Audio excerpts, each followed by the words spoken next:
उत्तर प्रदेश की खबरों में आपका स्वागत है। मैं हूं आपके साथ अनुष्का सिंह।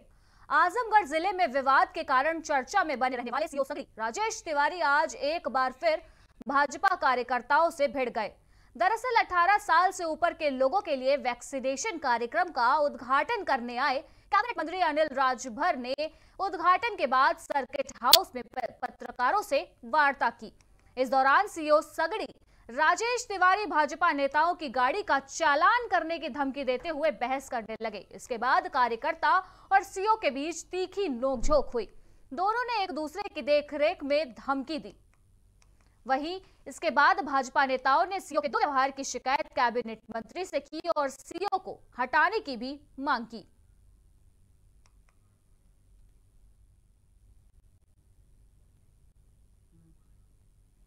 तो आजमगढ़ में आज यह मामला सामने आया, जहां आप देख सकते हैं कि भाजपा कार्यकर्ता सीओ से भिड़ गए। आपको बता दें कि कार्यकर्ताओं ने सीओ को तत्काल रूप से हटाने की मांग की। आपको बता दें कि सीओ के द्वारा भाजपा कार्यकर्ताओं के वाहनों की चालानी कार्यवाही की जा रही थी, जिसके बाद आहत कार्यकर्ताओं ने केंद्रीय मंत्री से मामले की शिकायत की और तत्काल रूप से सीओ को हटाने की मांग की।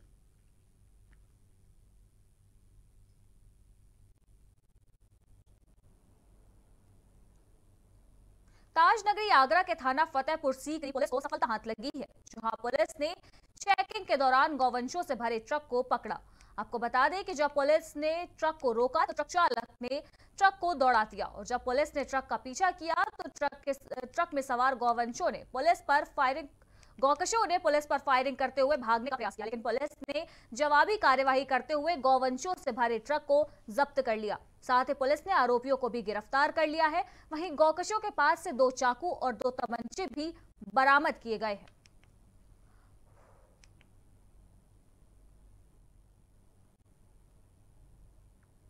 सुल्तानपुर में अधेड़ दलित की पिटाई का सनसनीखेज वीडियो सामने आया है, जिसके वायरल होने के बाद से हड़कंप मचा हुआ है। बता दें कि इस अधेड़ दलित का अपने परिवार में ही जमीन के बंटवारे को लेकर विवाद चल रहा था।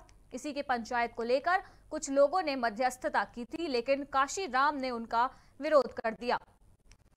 बस यही बात दबंगों को नागवार गुजरी और उन्होंने दलित की जमकर पिटाई कर दी। पुलिस ने वायरल वीडियो के आधार पर बंधक बनाए जाने और पीटने पर आरोपियों के खिलाफ मुकदमा दर्ज कर 2 आरोपियों को गिरफ्तार कर लिया है, जबकि 2 की तलाश की जा रही है। ये थाना घनपतगंज के ग्राम अगई में काशीराम और बंदी 2 भाई हैं जो अनुसूचित जाति के हैं। इनके बीच में जमीन के हिस्से के बंटवारे को लेकर आपस में विवाद हो रहा था, जिसमें पंचायत करते हुए कुछ सवर्णों ने काशीराम के साथ मारपीट की और उसकी शिकायत करने पर काशीराम के तहरीर पर अभियोग पंजीकृत किया गया है। साथ ही 2 व्यक्ति बुलंदशहर कोतवाली नगर क्षेत्र के एक गांव में छेड़खानी का विरोध करने पर दबंगों ने घर में घुसकर युवती के परिजनों को लाठी डंडों से पीटा। साथ ही विरोध करने व शोर होने पर लोगों को आता हुआ देख आरोपी उनको हत्या की धमकी देकर वहां से फरार हो गया। इस मारपीट में कई लोग गंभीर रूप से घायल हो गए। वहीं इस घटना की सूचना पीड़ित परिवार ने थाने में दी, जिस पर पुलिस ने रिपोर्ट दर्ज करके जांच पड़ताल शुरू कर दी है।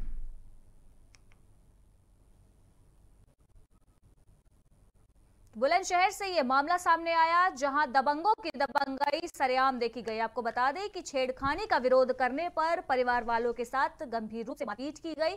वहीं जब परिजनों ने पुलिस में मामला दर्ज कराने की धमकी दी तो दबंगों ने उन्हें जान से मारने की धमकी दी और वहां से फरार हो गए। आपको बता दें कि इस मारपीट में परिवार के कई लोग गंभीर रूप से घायल हो गए हैं। फिलहाल पुलिस को मामले की सूचना दी जा चुकी है और पुलिस अब आरोपियों की तलाश कर रही है।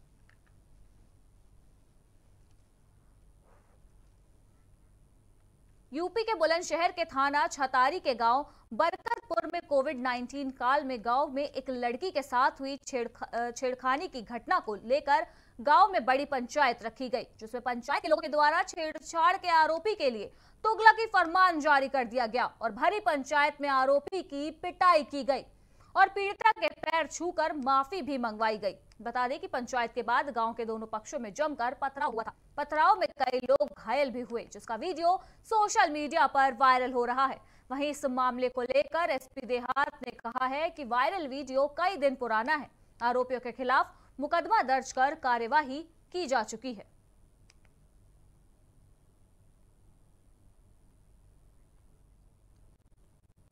4 मई को थाना छतारी के ग्राम बरकापुर में एक छेड़खानी की प्रकरण को लेकर पंचायत में और उसमें मारपीट होने की एक घटना प्रकाश में आई थी।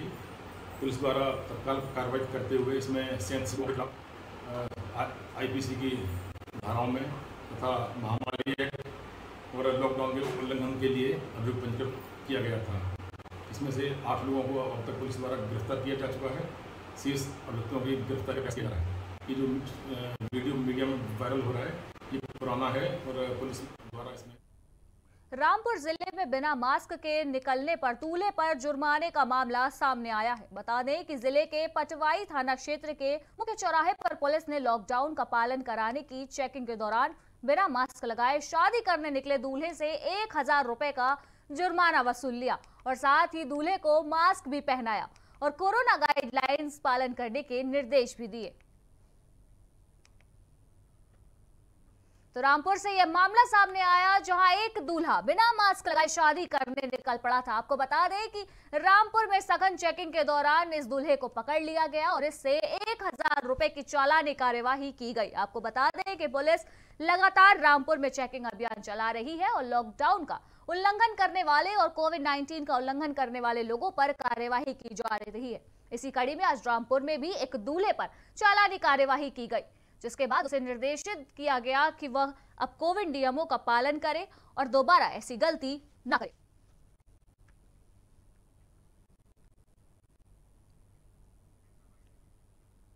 बुलंदशहर के थाना कोतवाली नगर के शास्त्री पार्क इलाके में पिछले दिनों एक किराना व्यापारी के साथ लूटपाट की गई थी, जिस पर पुलिस ने मुठभेड़ के बाद वारदात में शामिल 3 आरोपियों को लूट की गई रकम के साथ गिरफ्तार किया। बता दें कि बदमाशों के कब्जे से एक कार, बाइक और अवैध असलहे व कारतूस भी बरामद किए गए। गिरफ्तार अभियुक्तों के खिलाफ पुलिस ने मुकदमा दर्ज करके कार्यवाही शुरू कर दी है।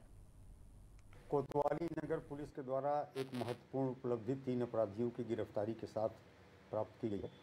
उल्लेखनीय यह है कि 12 मई को एक व्यवसायी जो जा रहे थे उनका थैला छीन करके कुछ अपराधी भागे थे और आज एक पुलिस मुठभेड़ में उनमें से 3 अभियुक्तों को गिरफ्तार किया गया है, जिनमें से 2 जनपद हापुड़ के हैं और एक बुलंदशहर का है। इनके पास से लूटे गए 1,06,000 रुपये, 3 तमंचे, कारतूस, एक स्विफ्ट डिजायर कार जो उस घटना में रेकी में लगी हुई थी और एक स्प्लेंडर मोटरसाइकिल जिससे घटना को कारित किया गया था, इनकी बरामदगी की गई है। पूछताछ में 2 अन्य अभियुक्तों के भी नाम प्रकाश में आए हैं, जिनकी गिरफ्तारी के लिए हम प्रयास कर रहे हैं। कोरोना काल में जहां एक तरफ जनता में संक्रमण को लेकर हाहाकार मचा हुआ है, वहीं कुछ लोग शारीरिक दूरी का पालन करने में परहेज कर रहे हैं। प्राइम टीवी की टीम ने लखनऊ के संजीला गांव जाकर एक निजी क्लिनिक का रियलिटी चेक किया। साथ ही निजी क्लिनिक में जाकर चिकित्सक समेत लोगों से भी बात की। आइए आप भी सुनिए कि चिकित्सक और क्लिनिक में मौजूद लोगों ने वहां पर क्या कुछ कहा है।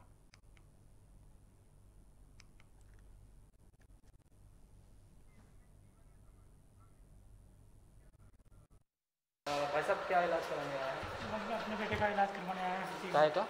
हाथ टूट गया था उसका इलाज। अच्छा, हड्डी का इलाज कराने के लिए। तो क्या कोई फीस ऐसा तो नहीं बढ़कर ली जा रही है किस तरह से? नहीं। ऐसी कोई दिक्कत नहीं आ रही है? इलाज आपको बेहतर मिल रहा है यहाँ? जी। अच्छा, कब से आ रहे हैं आप यहाँ? हम आज ही से आपको सुविधा है? बढ़िया सुविधा दे रहे हैं। बढ़िया सुविधा दे रहे हैं। किसी तरह की कोई दिक्कत आपको? कोई दिक्कत नहीं। आप कहाँ से हैं? हम तो मलियाबाद से आए हैं। क्या नाम है आपका? विनोद कुमार। तो क्या मलियाबाद में वहाँ आपको डॉक्टर नहीं मिले या कोई किसी तरह की वहाँ दिक्कत आ रही है? मिले थे वहाँ पे रखने के जो यहाँ पे मलियाबाद जैसी जगहों पर जो लखनऊ से बहुत सटे इलाके हैं, वहाँ स्वास्थ्य सेवाएं जो है वो इतनी बदहाल हो चुकी हैं कि लोगों को 30-30 किलोमीटर दूर आकर यहाँ पर अपना इलाज करना पड़ा है।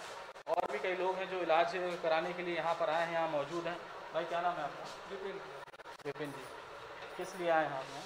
सर उनके साथ तो एक लोगों के साथ आप लोग जी यहीं रहते हैं, संजीला के रहने वाले। तो 3-4 लोग आप लोग सब एक ही परिवार से हैं और एक ही लोगों को इलाज कराने के लिए लेकिन जैसा कि सबको पता है कि कोरोना जैसा इतना भयानक वायरस चल रहा है और इलाज के लिए चाहे जो भी ज़रूरी काम हो, लेकिन कम से कम लोग घरों से निकलें। उत्तर प्रदेश में कोरोना वायरस का प्रकोप लगातार जारी है, जिसको देखते हुए उत्तर प्रदेश योगी आदित्यनाथ सरकार ने एक बार फिर कोरोना कर्फ्यू को बढ़ा दिया है।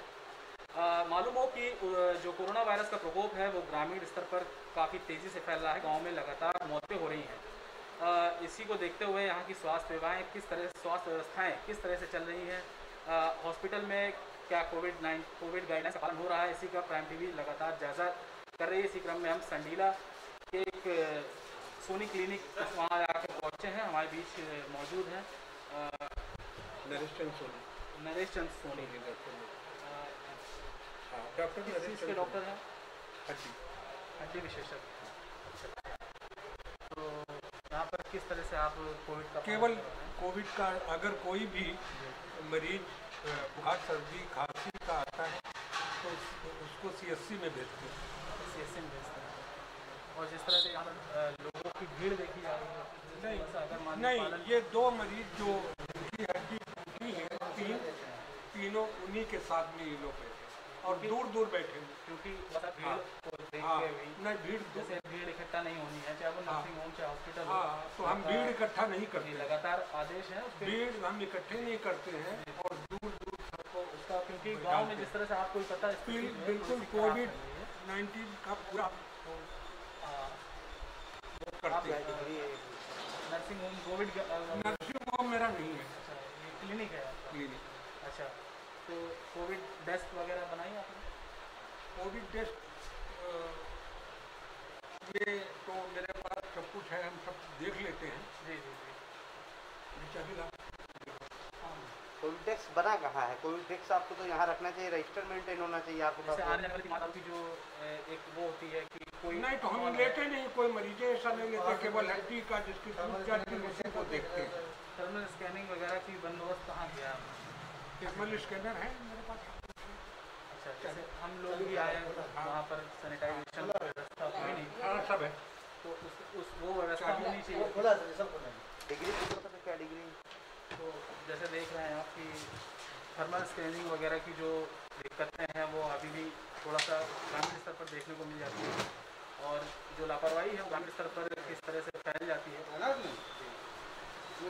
देख रहे हैं कि यहाँ थर्मल स्कैनिंग करके बता रहे हैं, लेकिन आपको इसका जो व्यवस्था है वो गेट पर ही करनी चाहिए, ताकि जो कोई भी संक्रमित मरीज है, क्योंकि किसी का आजकल लक्षण भी नहीं आ रहे हैं, लक्षण नहीं आ रहे हैं हमारे, जैसे ही वो बताता है वैसे ही उसको CSC में भेजते हैं। देखिए तमाम तरह की दिक्कतें जो हैं वो तो थोड़ी बहुत देखने केवल हड्डी का करते हैं, बाकी आप हड्डी का करते हो कुछ भी करते हो, वो लेकिन सामने आप देख रहे हैं 3 मरीज मेरे हैं, तीनों हड्डी के। हाँ वो बात सही है आपकी कहीं ना कहीं, लेकिन जो चीज़ का आपको कराना चाहिए पालन वो थोड़ा सा कहीं ना कहीं थोड़ी दिक्कत दिखी यहाँ पर। इसका आप आगे भविष्य में ध्यान रखिए, काम करिए। और क्योंकि जिस तरह से संक्रमण उत्तर प्रदेश में दिन प्रतिदिन बढ़ रहा है और कहीं ना कहीं लापरवाही जो छोटे स्तर पर गाँव में हो रही, जिसको लेकर CM योगी आदित्यनाथ ने भी सख्त निर्देश जारी किए हैं कि ऐसे तमाम जो क्लिनिक हैं, जो नर्सिंग होम है, CSC है, PSC है, वहाँ पर कोविड गाइडलाइंस का पालन कराया जाए। और अगर उन जगहों पर पालन नहीं होता है तो CMO को ये आदेश दे रखे हैं कि ऐसे तमाम क्लिनिक, तमाम हॉस्पिटल्स को सीज किया जाए। जैसे कि आपने लखनऊ में भी अभी देखा होगा, ये जो प्रभारी अधिकारी हैं रोशन जैकब, वो लगातार इसी का जायज़ा ले रही है और लगातार ऐसे अस्पतालों पर कार्रवाई कर रही हैं जो मनमाने पैसे वसूल रहे हैं और जो लगातार मरीजों से मनमाने तरीके से उनसे पैसे वसूल रहे हैं और ना ही उनको इलाज सही से मुहैया करा पा रहे हैं। कैमरामैन रेहान वारसी के साथ।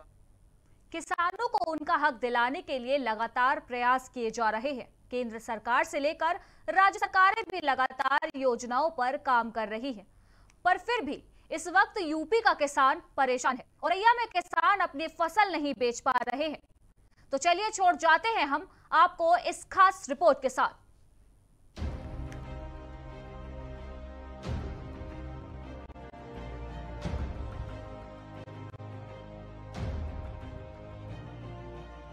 कोरोना महामारी में जहां हर तरफ अफरा तफरी का माहौल है, लोगों की जान पर संकट बना हुआ है। ऐसे वक्त में लोगों की मदद के लिए आगे आ रहे हैं। वहीं कुछ ऐसे लोग भी हैं जिनके लालच और भ्रष्टाचार का घड़ा अब तक नहीं भरा है। की वजह से लगे लॉकडाउन ने अर्थव्यवस्था पर भी गहरी चोट की है। गरीब जनता व किसान वर्ग बदहाली के आंसू रो रहा है। ऐसे में कुछ अधिकारी मदद करने की बजाय मनमानी पर उतारू हैं।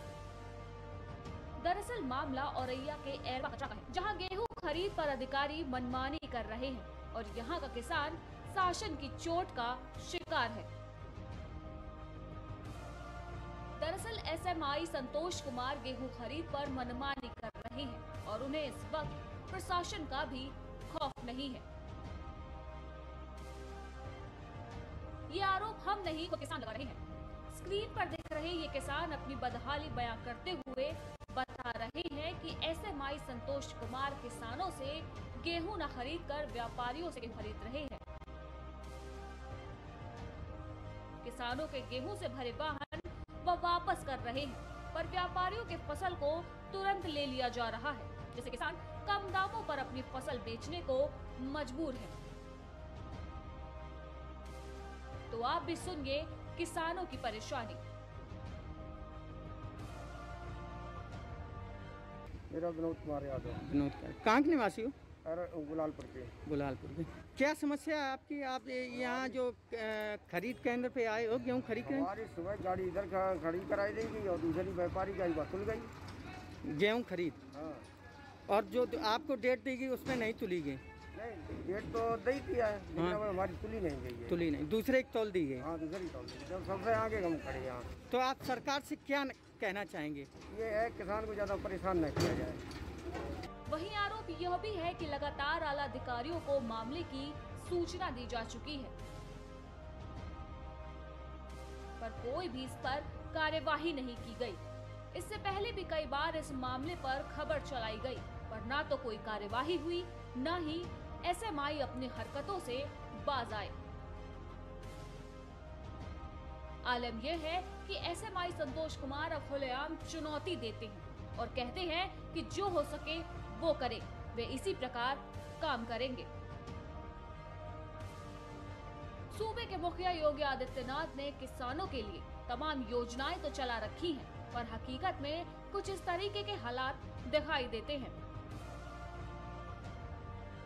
ऐसे में प्राइम टीवी सवाल उठाता है कि आखिर ऐसे भ्रष्टाचारियों पर लगाम कब तक लग पाएगी? किसानों को उनका हक आखिर कब तक वापस मिल पाएगा? Desk report, prime TV.